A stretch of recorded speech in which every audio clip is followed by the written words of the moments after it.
అంతకు ముందు రోజుల్లోకి వెళ్తే సుమన్ వెళ్ళాడు. ఇలా రాజకీయ రంగంలోకి వెళ్తే చాలామంది వెళ్ళారు. ఇందిరాగాంధీ గారు జైలుకి వెళ్ళారు, జగన్మోహన్ రెడ్డి గారు జైలుకి వెళ్ళారు. ఇవన్నీ ఓకే. చంద్రబాబు నాయుడు గారు 52 రోజులు జైల్లో ఉన్నారు. ఈ ప్రకారం చట్టం అందరికీ ఒకటే. పివి నరసింహారావు గారు కూడా ఆయన కోర్టుల చుట్టూ తిరిగిన సందర్భం చూసాం మనం. ఎవరు అతీతులు కాదు అనే మాటతో ఎవరైనా ఏకీభవించి తీరాలి. అది పక్కన పెట్టేస్తే ఈ అరెస్టుకి రాజకీయ కారణాలు ఉన్నాయి అని కొన్ని లీడ్స్, కొన్ని చర్చలు జరుగుతున్నాయి బయట. ప్రధానంగా ఈ ఈ సందేహాలు నిజమేనేమో అనిపించేలాగా ప్రసార మాధ్యమాలు వ్యవహరిస్తున్నాయి.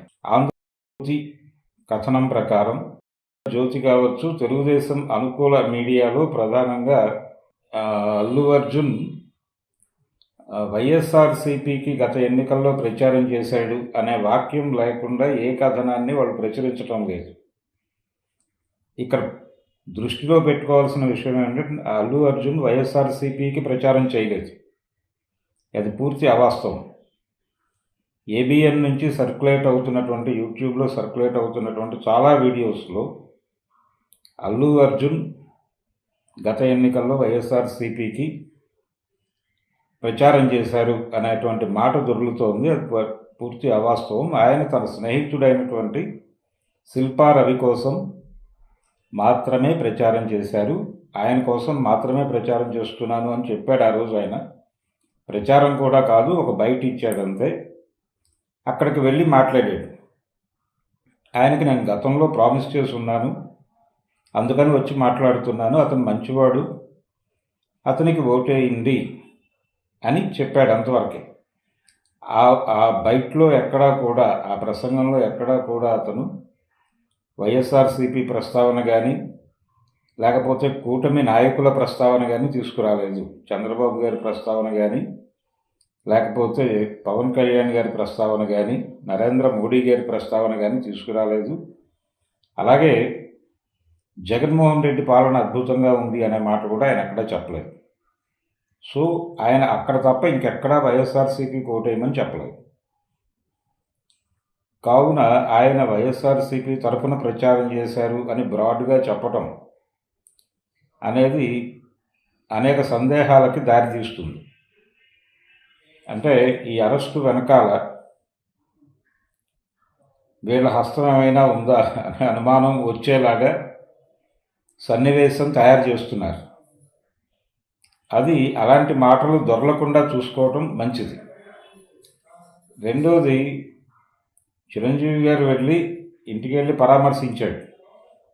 నిజానికి ఆయన కోర్టు దగ్గరికి వెళ్ళాలనుకున్నారని, లేదా జైలు దగ్గరికి వెళ్ళాలనుకున్నారని, కానీ పోలీసులు వారించారని, అందుకని ఆగిపోయి ఆయన ఇంటికి వెళ్ళి అరవింద్ గారిని పరామర్శించారని. అరవింద్ గారు లేరు అప్పుడు. యాక్చువల్గా వారి కుటుంబాన్ని పరామర్శించి వాళ్ళకి ధైర్యం చెప్పి వచ్చారని, ఆయనతో పాటు నాగబాబు గారు కూడా వెళ్ళారని, ఇవి మనం చూసాం నిన్నంతా.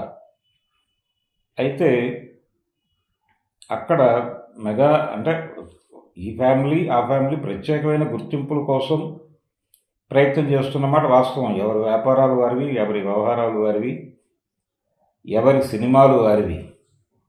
అయితే కష్టం వచ్చినప్పుడు మేమందరం ఒకటే అనేటువంటి ఒక మంచి ఇండికేషన్ అయితే ఇచ్చాడు ఆయన. చిరంజీవి గారు, నాగబాబు వెళ్ళటం బాగుంది. ఒక మంచి గెస్చర్. అయితే ఇక్కడ పవన్ కళ్యాణ్ గారు వెళ్ళి పరామర్శిస్తారా లేదా అనేటువంటి ఒక డిస్కషన్ మొదలైంది. దీని కంటిన్యూషన్లో అంటే కాన్షియస్గాను అన్కాన్షియస్గాను ఈ అరెస్టు వెనకాల వీళ్ళు ఉన్నారు. అంటే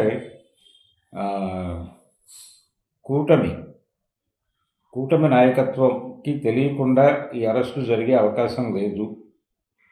ఏదో మేరకు వీళ్ళు గ్రీన్ సిగ్నల్ ఇచ్చిన తర్వాతే. ఎందుకంటే తెలంగాణ కాంగ్రెస్ పార్టీ నాయకుడిగా రేవంత్ రెడ్డి గారు అధికారంలో ఉన్నప్పటికీ ఆయనకి ఏపీలో అధికారంలో ఉన్నటువంటి కూటమి నాయకత్వంతో అది కనిపిస్తుంది ప్రతి అంశంలో. ఒకటి గుర్తుపెట్టుకోవాల్సింది ఏంటంటే, ఇక్కడ అంటే అది ఖచ్చితంగా రేవంత్ రెడ్డి గారు చెప్పినట్టు వ్యాపారమే. వాళ్ళ వ్యాపారం కోసం వాళ్ళు ఒక ఈవెంట్ క్రియేట్ చేయాలనుకున్నారు సంధ్యా థియేటర్ దగ్గర. ఆ ఈవెంట్ క్రియేట్ చేయడం, ఆ డిజైనింగ్లో లోపం వలన అక్కడ తొక్కిసలాట జరిగి ఆ అమ్మాయి చనిపోయింది, రేవతి. అది మాత్రం వాస్తవం. ఆ పొరపాటుని ఈరోజు జరిగినటువంటి, ఈరోజు మీడియా ముందుకు వచ్చిన సందర్భంగా కూడా అల్లు అర్జున్ ఖండించలేదు. అంటే ఓన్ చేసుకుని మాట్లాడలేదు ఆయన. నాకేం తెలియదు, నేను ఇన్నోసెంట్ని అని చెప్పుకునే ప్రయత్నమే చేస్తున్నాడు ఆయన ముండిగే. తను అక్కడికి వెళ్ళటము, థియేటర్లోకి వెళ్ళిపోయి ఉంటే బాగుండేది, స్ట్రైట్ అవే బయట విన్యాసాలు చేయకుండా ఉంటే బాగుండేది. అంటే ఈ సినిమాకి క్రియేట్ చేసిన హైపు, వాళ్ళు బయట నుంచి మనుషుల్ని పంపు చేసినటువంటి పద్ధతి, వీటన్నిటినీ ఎక్కడో చోట అడ్మిట్ చేసి చెప్పుండాల్సింది. అది జరగలేదు. అంటే ఆయన కేసు ఈ లెవెల్లో గొడవ జరుగుతోంది అనే ఉద్దేశంతో కొంత కంట్రోల్ అయ్యి ఇది అనుకోకుండా జరిగిపోయింది.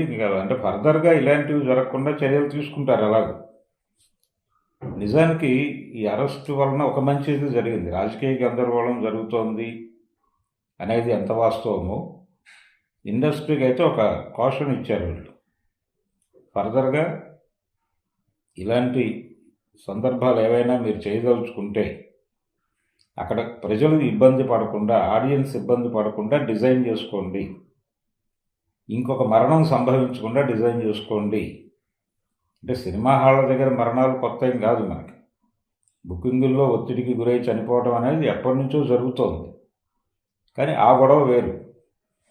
ఇది వీళ్ళు క్రియేట్ చేసినటువంటి గందరగోళం. దాన్ని యాక్సెప్ట్ చేసి తీరాలి, దాన్ని అంగీకరించి తీరాలి. అంగీకరించకుండా ఎంత బుకాయించినా వాస్తవం అదే.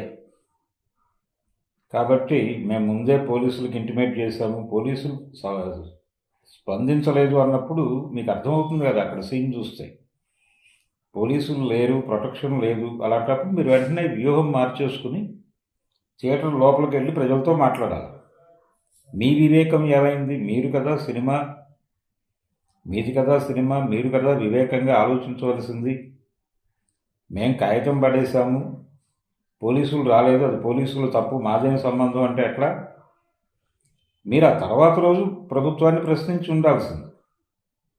నిన్న కొంచెం గందరగోళం జరిగింది అక్కడ. అంటే ఈ ఇన్సిడెంట్ జరగకపోయినా రష్ ఉంది అక్కడ. దాన్ని ప్రాపర్గా డీల్ చేయటంలో ప్రభుత్వ వైఫల్యం గురించి మీరు మాట్లాడండి. ఓపెన్గా ప్రెస్ మీట్ పెట్టి ప్రభుత్వానికి లెటర్ రాయండి. అలా ఏదైనా చేసి ఉండొచ్చు. అలా కాకుండా మీరు మాకేం సంబంధం, అదేదో విధిరాత వలన ఆవిడ చనిపోయారు అన్నట్టుగా మాట్లాడటం, నెపం విధి మీదకి నెట్టేసే ప్రయత్నం, ఇంకెవరి మీదకో నెట్టేసే ప్రయత్నం, మిమ్మల్ని మీరు కడుక్కునే ప్రయత్నం, కొన్ని సందర్భాల్లో మన వైపు నుంచి మనకు తెలియకుండానే జరిగిన తప్పును కూడా మనం అంగీకరించాల్సి ఉంటుంది. ఆ ధోరణి అయితే కనిపించలేదు అల్లు అర్జున్లో. అంటే బహుశా ఆయనకి అడ్వైజ్ చేస్తున్న వాళ్ళు అలా వద్దులే, నువ్వు డోంట్ కన్ఫెస్ అనే పద్ధతిలో ఆయన్ని ఫీడ్ చేస్తున్నట్టున్నారు. ఆయన కూడా దాంతోనే ట్రావెల్ అయిపోతున్నాడు, ఓకే అని. రెండోది, ఆయనకి లీగల్ సపోర్ట్ చేసినటువంటి లాయర్లు కూడా వైఎస్ఆర్సీపీ